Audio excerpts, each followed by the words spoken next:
So I would say, Send send it it on. on.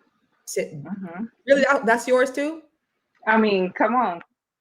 Yeah. Yeah, and man. and then I'm stuck with Lady and Cruising just because what was that 1995, 1996, maybe 1994, my high school, you know what I'm saying?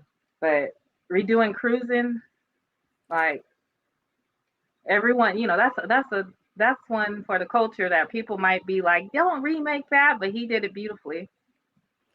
How does it feel? Listen, okay, let's talk about how does it feel. So now we get to the fantasizing. Now you want to talk about You fantasizing. you were early on the comment, sir. Right now, let's talk about how to. My grandfather's the elder, both pastors of their own church. My mother and my aunts, they couldn't wear skirts, they couldn't wear makeup, no jewelry. I still grew up with those same values, you know what I mean? And it's still a very, very much a part of who I am and what my music is about too, man. So that's huge. I mean, that's a huge part of who he was. That's a huge part of the influence on his music. For those of you guys who are just tuning in, we're talking about Mr. D'Angelo. We lost him yesterday. April and I were on here live, and somebody was like, "Hey, I hate to change the subject, but I don't know if y'all know that D'Angelo passed away."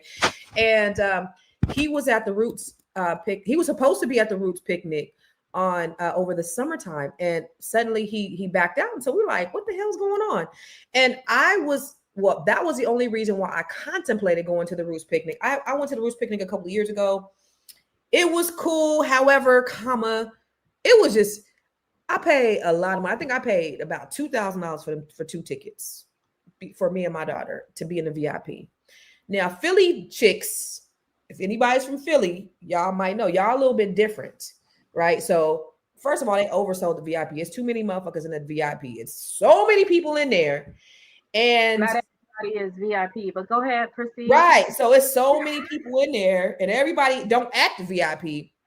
So they have these sofas and everything.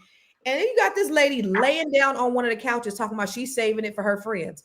We all paid to be in the VIP. Your friends ain't here. She's laying down. It was so fucking ghetto. And it was just a cajillion people at the whole thing. It was so many people. In fact, I had talked to Robert Glasper the next week. He was at I went to Napa Jazz Festival the next week, and I talked to Robert. He was there. He was performing, and he was like, "Yeah, the sound was bad." He wasn't feeling it. I don't know if I should say that.